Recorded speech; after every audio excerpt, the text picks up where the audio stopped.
বাংলাদেশের রাজনীতিতে শেখ হাসিনার আতঙ্ক ক্রমশ বেড়েই চলেছে। আর আওয়ামী লীগ সম্পর্কে মানুষের যে ভয়, অভাব, অভিযোগ এবং আতঙ্ক, এটিও সমানতালে বেড়ে চলেছে। কারণটা কি? আপনারা জানেন যে আওয়ামী লীগের অনেক শীর্ষ নেতা তারা এখন জেলখানাতে আছে এবং প্রায় প্রতিদিনই আওয়ামী লীগের বিভিন্ন স্তরের নেতাকর্মীরা ধরা পড়ছেন, অনেকটা সাঁড়াশি অভিযানের মতো। কিন্তু কোনো অবস্থাতেই এই সংগঠনটিকে দমন করা যাচ্ছে না। যারা জেলখানাতে আছেন, জেলখানাতে থাকলে মানুষের মধ্যে যে ধরনের ফ্রাস্ট্রেশন আছে, সেই ধরনের ফ্রাস্ট্রেশন তাদের মধ্যে লক্ষ্য করা যাচ্ছে না। প্রথম কয়েকদিন তারা বেশ নিশ্চুপ ছিলেন। রাশেদ খান মেনন, হাসানুল্লাহ কিনু, তাদেরকে হাত কড়া পরানো হতো বা এখনও হচ্ছে অনেক ক্ষেত্রে, কিন্তু তাদের হাসি বন্ধ করা যাচ্ছে না। তারপর তাদের যে জামা কাপড়, পোশাক আশাক, এটা তাদের যে মন্ত্রী যখন ছিলেন তারা, তখন যে ধরনের ইস্ত্রি করা ধপধপে সফেদ পাজামা পাঞ্জাবি পরতেন, ঠিক ওই রকম পাজামা পাঞ্জাবি পরে তারা জেলখানা থেকে এই কোর্ট কাছারিতে আসছেন। আগে অনেকে মাথা নিচু করে থাকতেন, ভয় কাজ করতো, আতঙ্ক কাজ করতো, কিন্তু ইদানিং দেখেন তারা উল্টো তাচ্ছিল্যের হাসি হাসছেন। তাদের চেহারা অনেকের ভালো হয়ে গেছে এবং বিভিন্ন মাধ্যমে আমরা যে কথাবার্তা শুনি যে তারা জেলখানাতে বেশ যারা জেলের কর্মকর্তা রয়েছেন তাদেরকে বেশ ধমক দেন। এগুলো একটা। আমি একজন ঊর্ধ্বতন পুলিশ কর্মকর্তা একদিন আমার অফিসে আসলেন যে কোনো একটা বিষয় নিয়ে। তখন কথা প্রসঙ্গে তিনি বললেন যে তাদের যে তদন্ত সংস্থা, তিনি একটা সংস্থার রয়েছেন, পুলিশের অপরাধ তদন্ত বিভাগ, একটি গুরুত্বপূর্ণ বিভাগ, আমি নাম বললাম না। তো সেখানে একটা মামলার রিমান্ড ছিল, সেই রিমান্ডে সালমান এফ রহমান সাহেব এসেছেন। তো উনি বললেন যে তার যে পেশি, হাতের যে পেশি, তার বয়স হতো এখন প্রায় ৮০ বছর, মানে শেখ হাসিনার চাইতে ১-২ বছরের ছোট, শেখ কামালের বন্ধু। তো সেই ক্ষেত্রে তার বয়স ৭৬-৭৭ এরকম বছরে হবে। তো উনি যেটা বললেন যে তার হাতের পেশি, পায়ের পেশিগুলো একেবারে স্টিলের মতো, লোহার মতো। তা আমি বললাম, যেটা বুঝলেন কী করে? যখন হ্যান্ডশেক করলাম বা উনি হ্যান্ডশেক করলেন, করার পরে সে যে কুয়াচ দিয়ে আমার হাতটা চাপ দিল, তাতে মনে হলো যে তার গায়ে অনেক শক্তি এবং আমি তার সাথে পাঞ্জা লড়ে পারবো না। এবং তিনি যখন চাপ দিচ্ছিলেন তখন তার হাতের পুরো পেশিটা, যাকে বলা হয় মাসেলগুলো, ফুটে উঠছিল। ২ নম্বর হলো যে তিনি বাংলায় তো একটু টেনে টেনে বলেন। তো সেই টেনে টেনে তিনি বললেন যে দেখো, একেবারে তুমি করে কর্মকর্তা, দেখো এইরকম ঘটনা আমার জীবনে অনেকবার ঘটেছে বা আমাদের জীবনে এগুলো অহরহ ঘটে, এটা কোনো সমস্যা না। তাহলে চিন্তা করুন, তার ফ্যাক্টরি জ্বালিয়ে দেওয়া হয়েছে, পুড়িয়ে দেওয়া হয়েছে, তার অফিস এখনও পরিপূর্ণভাবে সব অফিসগুলো চালু করা যায়নি, তার যে ইন্ডাস্ট্রিয়াল পার্ক যেখানে প্রায় ৬০,০০০ লোক চাকরি করতো, পুরো ইন্ডাস্ট্রিয়াল পার্ক বন্ধ, সব কিছু বন্ধ, কিন্তু তিনি একেবারে মোটেই হতাশ নন। এইগুলো এক। তার ঘনিষ্ঠ বন্ধু আনিসুল হক, সেই আনিসুল হক যিনি সাবেক আইনমন্ত্রী, তাকেও দেখলাম তার চেহারা অনেক ভালো হয়ে গেছে, আগের চেয়ে অনেক ভালো হয়ে গেছে। শাহজাহান খান মন্ত্রী, তিনি তো রীতিমতো যাকে বলা হয় একেবারে রাজার মতো যেভাবে ঢোলা পাঞ্জাবি পরে আসেন, তাতে মনে হলো যে মন্ত্রী শাহজাহান খান বা এমপি শাহজাহান খান বা সংসদীয় কমিটির সভাপতি শাহজাহান খান, তার চাইতে এখন আসামি শাহজাহান খান, তার দাপট অনেক বেড়ে গেছে। তারপর আরেকজন আছেন, শুধুমাত্র পলক একটু ভয় পাচ্ছে, পলক ভয় পাচ্ছে, বারবার মাপ চাচ্ছে, মুখ কালো। এটা আমি কারণ বলতে পারবো না, কিন্তু আওয়ামী লীগের আর একজন যে সংসদ সদস্য কবিরুল তালুকদার মুক্তি, সেই তাকে যখন ধরা হলো, তিনি জিন্স প্যান্ট পরা, 2 পকেটের সামনে হাত দিয়ে অনেকটা টম ক্রুজের কায়দায় তিনি পুলিশের অফিসে আসলেন এবং তাকে দেখে পুলিশের যে body language, as it is মনে হলো কিং হ্যাজ কাম, রাজা আসছে, ওইরকম একটা ব্যক্তিত্ব তিনি ফুটিয়ে তুললেন। এটা আমার কাছে খুব অবাক লাগলো যে এই এত আত্মবিশ্বাস তার আসলো কোত্থেকে। এরপরে ডাক্তার দীপুমণিকে নিয়ে আমি খুব হতাশ ছিলাম। এর কারণ হলো এই ভদ্রমহিলাকে ডিম মারা হয়েছে, কয়েকবার তাকে খুবই আদালতে উঠাতে গিয়ে খুব হেনস্থা করা হয়েছে, তারপরে তাকে জ্যাকেট পরানো হয়েছে, কিন্তু ইদানিং দেখা যাচ্ছে যে তিনি ভালো শাড়ি পরে আসছেন। এবং তিনি যখন পররাষ্ট্রমন্ত্রী ছিলেন, তার যে একেবারে প্রথম যৌবনের যে তিনি যখন একেবারে সরাসরি পররাষ্ট্রমন্ত্রী হলেন, তখন তিনি যেভাবে হাসি খুশি থাকতেন ঠিক ওইভাবে তিনি এখন হাসি খুশিভাবে আদালতে যাতায়াত করছেন, সাংবাদিকদের সঙ্গে শুভেচ্ছা বিনিময় করছেন, এবং সেই অমিলন হাসি।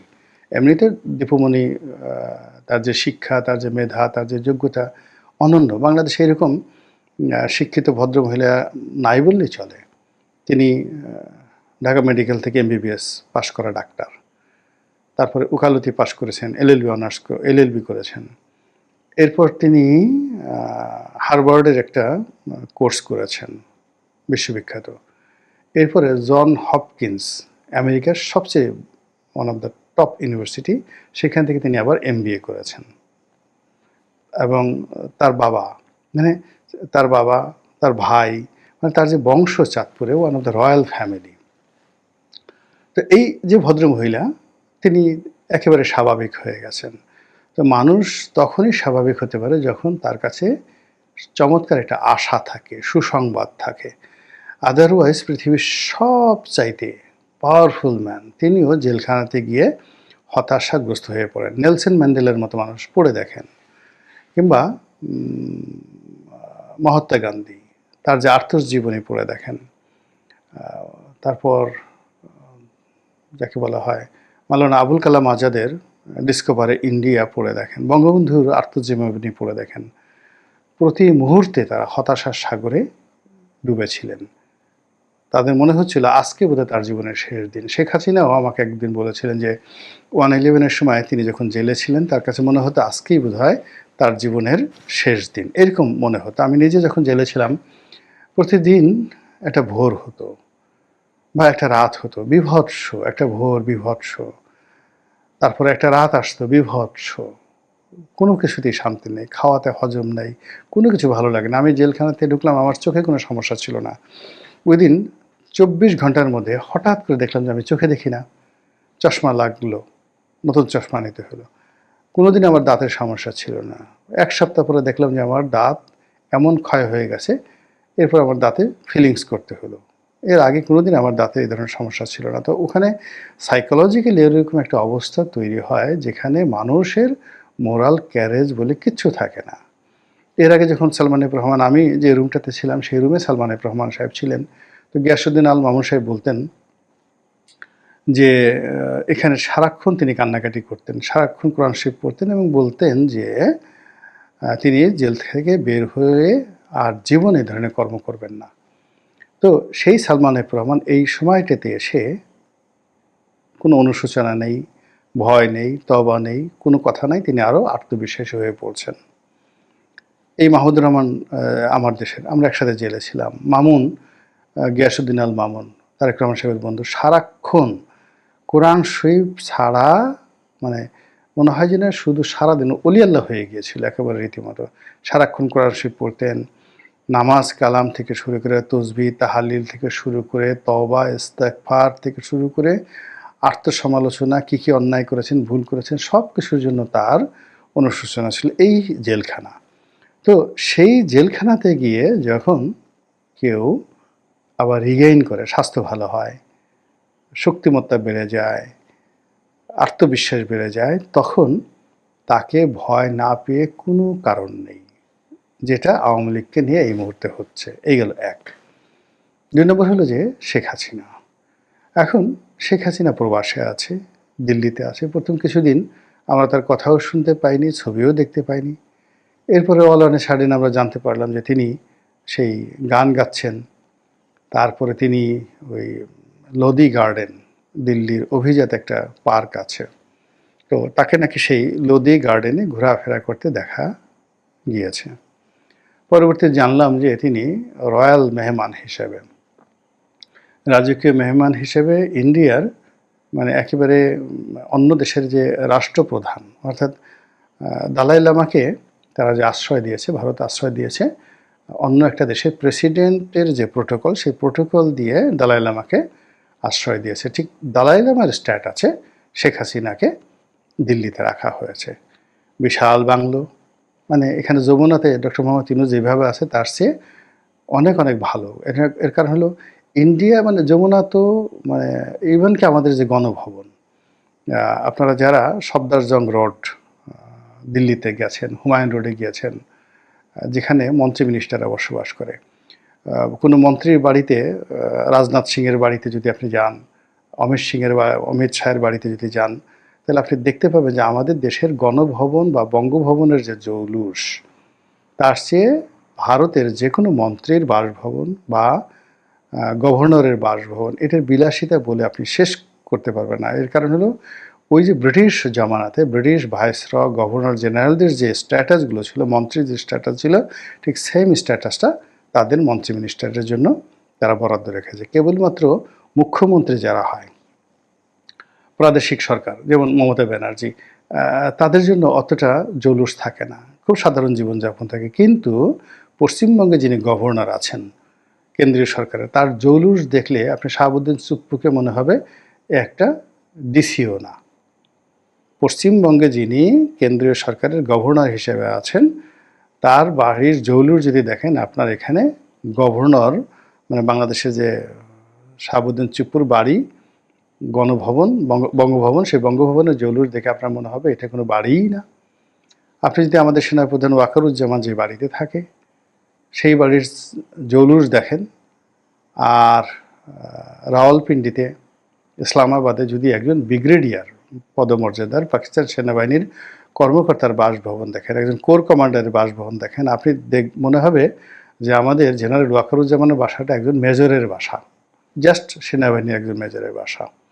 এটা পাকিস্তান এখন এই জিনিসটা রেখেছে। ইমরান খানের অফিস, আপনি যদি পাকিস্তানের প্রধানমন্ত্রীর অফিস, শাহবাজ শরীফের অফিস, ইমরান খানের অফিস, সেই অফিসটা যদি দেখেন, আর আমাদের এই যেটা প্রধানমন্ত্রীর অফিস বা প্রধান উপদেষ্টার অফিস, এটাকে দেখে আপনার মনে হবে এটা একটা ডিসি অফিস। পাকিস্তানের সুপ্রিম কোর্ট ভবনে যদি যান আর আমাদের সুপ্রিম কোর্ট ভবন যদি দেখেন, মানে ওই সমস্ত দেশে যে জিনিসগুলো করা হয়, এটা আমরা এখন ওই পর্যায়ে পৌঁছতে পারিনি, ওই অভিজাত্য বা ওই জৌলুসের ধারে কাছে যেতে পারিনি। তো সেই দিক থেকে শেখ হাসিনাকে যেভাবে রাখা হয়েছে দিল্লিতে, ওই বাড়ি যদি আপনি দেখেন, ওই বাড়ির জৌলুস যদি দেখেন, আপনি হিংসা না করে পারবেন না, আপনাকে হিংসা করতে হবে। ২ নম্বর হলো যে ওখানে তাকে যে সিকিউরিটি দেওয়া হয়েছে, সুযোগ সুবিধা দেওয়া হয়েছে, এটা বোঝার জন্য আপনারা যারা তসলিমা নাসরিনের সঙ্গে দেখা করেছেন, বাংলাদেশ থেকে অনেক সাংবাদিক অনেকে যান, গিয়ে তসলিমা নাসরিনের সঙ্গে দেখা করেন। তো তসলিমা নাসরিনকে যে প্রোটোকল দিয়ে ভারত সরকার রেখেছে, ওটা দেখলে আপনি বুঝতে পারবেন যে শেখ হাসিনাকে কী প্রোটোকল দিয়ে সেখানে রাখা হয়েছে। তো সেই প্রোটোকলের মধ্যে থেকে তিনি রাজনীতি করছেন, বাংলাদেশের সব মানুষকে ভয় দেখাচ্ছেন, একটার পর একটা মিটিং করছেন, যা মুখে আসে তাই বলছেন। তিনি তার বোন, আত্মীয় স্বজন, ছেলে মেয়ে, রাজনৈতিক নেতাকর্মী, তাদেরকে দল বেঁধে তিনি দাওয়াত করছেন। ভারত সরকার আবার তাদের খাওয়া দাওয়ার ব্যবস্থা করছে। মানে ধরুন শেখ হাসিনার বাসায় কলকাতা থেকে ২০ জন শীর্ষ নেতা গেল, তো তাদেরকে তার বাসায় খাওয়া দাওয়া করানো হবে। এই রাজকীয় শাহী খাবার দাবারও ভারত সরকার দিচ্ছে। যারা ওখানে গেছে তাদের হয়তো এই ধরনের কথাবার্তা কতটা সত্য মিথ্যা সুন্দরভাবে বলতে পারবে, বাট এটাই সেখানে হচ্ছে। তো তিনি সেখানে থেকে যে কর্মকাণ্ড করছেন এবং এই কর্মকাণ্ডর পেছনে যে ভারতের মদদ আছে, নরেন্দ্র মোদীর যে গ্রিন সিগন্যাল আছে, এটা আমরা প্রধান উপদেষ্টার বক্তব্যে বুঝতে পেরেছি। তিনি বেশ হতাশার সুরে বলছেন যে ভারত যেভাবে শেখ হাসিনাকে লালন পালন করছে, অবস্থার দৃষ্টে মনে হয় যে তারা এরকম একটা আত্মবিশ্বাস যে আগামীতে শেখ হাসিনা আবার বাংলাদেশে আসবে এবং প্রধানমন্ত্রী হিসেবে বসে আগের মতো ক্ষমতা চালাবে। এই তো মেহেদী হাসানের সাথে যে আমেরিকাতে গিয়ে তিনি এই ধরনের একটা কথাবার্তা তিনি বললেন যে শেখ হাসিনা যারা আপনজন বা ভারত, তারা মনে করছে যে শেখ হাসিনা এখনও ক্ষমতা আছে, আগামীতে জাস্ট একটা ছুটিতে আছে, এসে তারা আবার সেই ক্ষমতা এসে বসবেন। এই গেল একটা কথা। আবার তিনি যেটা বললেন যে শেখ হাসিনার কথাবার্তা বন্ধ করার জন্য, তারপরে তার কর্মকাণ্ড স্টপ করার জন্য বাংলাদেশ সরকারের পক্ষ থেকে অনেক চেষ্টা করা হয়েছে, কিন্তু ভারত এটা পাত্তাই দেয়নি। তারা ভারত তাকে তাদের মতো করে চলতে দিচ্ছে। আর থার্ড হলো ভারতের যে কূটনৈতিক চ্যানেল, সর্বোচ্চ কূটনৈতিক চ্যানেল নরেন্দ্র মোদী, অমিত শাহ, জয়শঙ্কর এবং বাংলাদেশে যিনি রাষ্ট্রদূত রয়েছেন, তারা শেখ হাসিনার বাইরে কোনো নড়াচড়া করছেন না, কোনো কথাবার্তা বলছেন না। তারা, আশ্চর্যের ব্যাপার হলো, এর মধ্যে তারা বাংলাদেশে ঘোরাফেরা করছে, রাজার মতো দাপট দেখাচ্ছে। বাংলাদেশ সরকার যদি খুব শক্তিশালী হতো, তাহলে আলটিমেটলি এখন ভারতের রাষ্ট্রদূতকে যদি বাংলাদেশ থেকে বহিষ্কার করা যেত, তাহলে বোঝা যেত যে না, সরকার এখানে দাপট দেখাতে পারছে। কিন্তু তা না করে এই রাষ্ট্রদূত তিনি কথাবার্তা বলে যাচ্ছেন, ভিসা বন্ধ করে রেখেছেন। তারপরেও তাকে ওই মিলিটারি যে ডিফেন্স একাডেমি আছে আমাদের, সেখানে গিয়ে তাকে বক্তা হিসেবে নিয়ে যাওয়া হচ্ছে এবং তিনি মিলিটারি একাডেমিতে গিয়ে সেই বক্তব্য দিচ্ছেন। এই জিনিসগুলো চলছে। তো চলার ফলে কী হলো না, শেখ হাসিনাকে নিয়ে আতঙ্ক কিন্তু কমছে না, বরং বেড়ে যাচ্ছে। অন্যদিকে শেখ হাসিনাকে সরাসরি মোকাবেলা করতে না পেরে অনেক সময় আছে না যে আমরা আপনার সাথে পারি না, কিন্তু আপনার ছায়ার সঙ্গে আমরা মানে যুদ্ধ করতে পারি। তো এরকম আমাদের সমাজে ঘটে থাকে। এখন শেখ হাসিনাকে দমন করতে পারছি না, তার কর্মকাণ্ডকে বন্ধ করা যাচ্ছে না। তিনি যেভাবে তার দলীয় নেতাকর্মীদেরকে অর্গানাইজ করছেন, সেটার পথে বাধা তৈরি করতে পারছি না। আমরা যেভাবে গ্রেপ্তার করছি, এতে করে আওয়ামী লীগের কতটুকু ক্ষতি হচ্ছে, শেখ হাসিনা কতটুকু ভয় পাচ্ছে, তার কোনো রকম নমুনা দেখা যাচ্ছে না। বরং ডে বাই ডে তাদের যে কর্মকাণ্ড বেড়েই যাচ্ছে, অহংকার বেড়ে যাচ্ছে, দাপট বেড়ে যাচ্ছে, মিছিল বড় হয়ে যাচ্ছে। এই একটা অদ্ভুত ঘটনা। এবং এত কিছুর পরেও শেখ হাসিনা থামছেন না, তিনি শুধু বলেই যাচ্ছেন, বলেই যাচ্ছেন। মানুষের মানে এখন যারা বর্তমান সরকার আছে, তারা মানে খুব অবাক হয়ে ভাবছেন যে এর কি কোনো লজ্জা শরম নেই, এর কি ভয় ভীতি নেই, এর কি মরণের কোনো চিন্তা নেই? এত বয়স হয়ে গেছে, এই বয়সে মানুষ এরকম করে কি করে? এগুলো নিজেরা এই সমস্ত কথাবার্তা বলে তারা আরও অসুস্থ হয়ে পড়েন। যখন শেখ হাসিনা প্রতিশোধ নিতে চান, যখন তিনি আবার ফিরে আসতে চান, তিনি আবার তার দলকে ক্ষমতা আনতে চান, তিনি দলকে আবার পুনর্গঠিত করতে চান, যেখানে আমরা বাংলাদেশে প্রথম থেকে বলে আসছি যে আগামী ২০ বছর আওয়ামী লীগের সরেয়া উচ্চারণ করতে আরও ২০ বছর সময় লাগবে।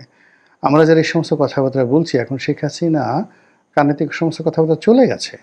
এখন তিনি যদি বলে, গোলাম মোল্লা রনি, ফজলুর রহমান, এরা এই যে আমার বিরুদ্ধে যে সকল কথাবার্তা বলেছে যে আওয়ামী লীগের সরেয়া উচ্চারণ করতে যদি ২০ বছর লাগে, তো সেখানে ২০ মাসের আগেই যেভাবে মিছিল করছে, এখন আমি রাস্তাঘাটে চলি, যদি আওয়ামী লীগের কোনো মিছিলের মধ্যে পড়ে যাই, তখন আমাকে যদি বের করা হয় গাড়ি থেকে, পাড়ায় মারা হয়, তাহলে তো আমি সব হারাবো। আওয়ামী লীগের মার খাবো, বিএনপির লোকজন দাঁত বের করে হাসবে যে বেশি বেশি টকশো মারাও, বেশি বেশি এই ইউটিউবে গিয়ে কথাবার্তা বলো, নিরপেক্ষ সাজার চেষ্টা করো, বুদ্ধিজীবী সাজার চেষ্টা করো, এখন বুঝো, ঠেলাটা খাও।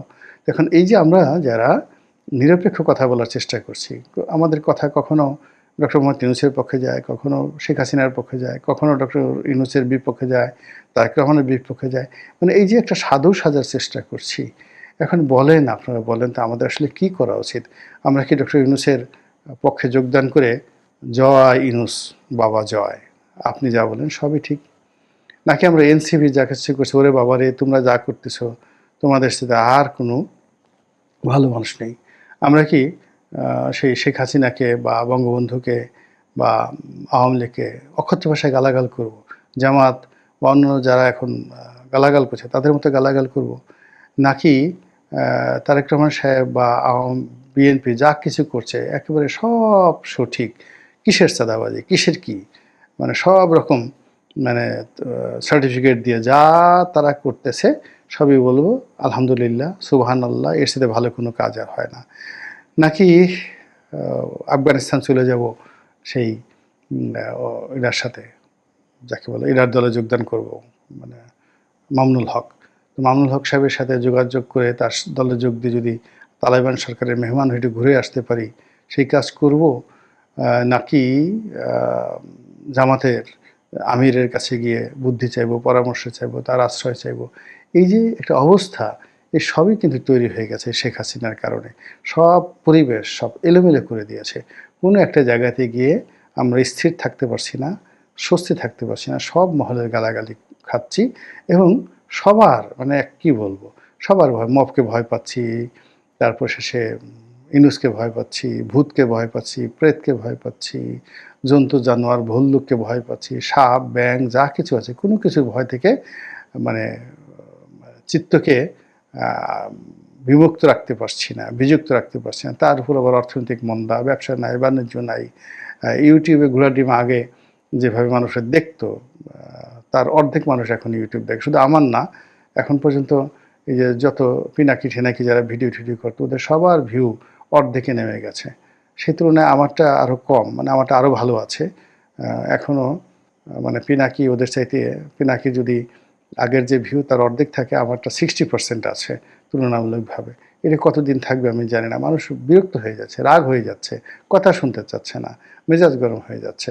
তো এই যে একটা অবস্থা, এই সবই অবস্থার সৃষ্টির পেছনে এই যে শেখ হাসিনা এই ৭৯ বছর বয়সে যে হুমকি ধামকি দিচ্ছেন, এই হুমকি ধামকি আমাদের সবার মনোজগতে এক ধরনের আতঙ্ক তৈরি করে ফেলেছে। আর ওই যে আওয়ামী লীগের কথা বললাম, সেটা তো দেখতেই পাচ্ছেন। আল্লাহ আমাদের সবাইকে হেদায়েত দান করুন এবং হেফাজত করুন। আসসালামু আলাইকুম রহমতুল্লাহি ওয়া বারাকাতুহু।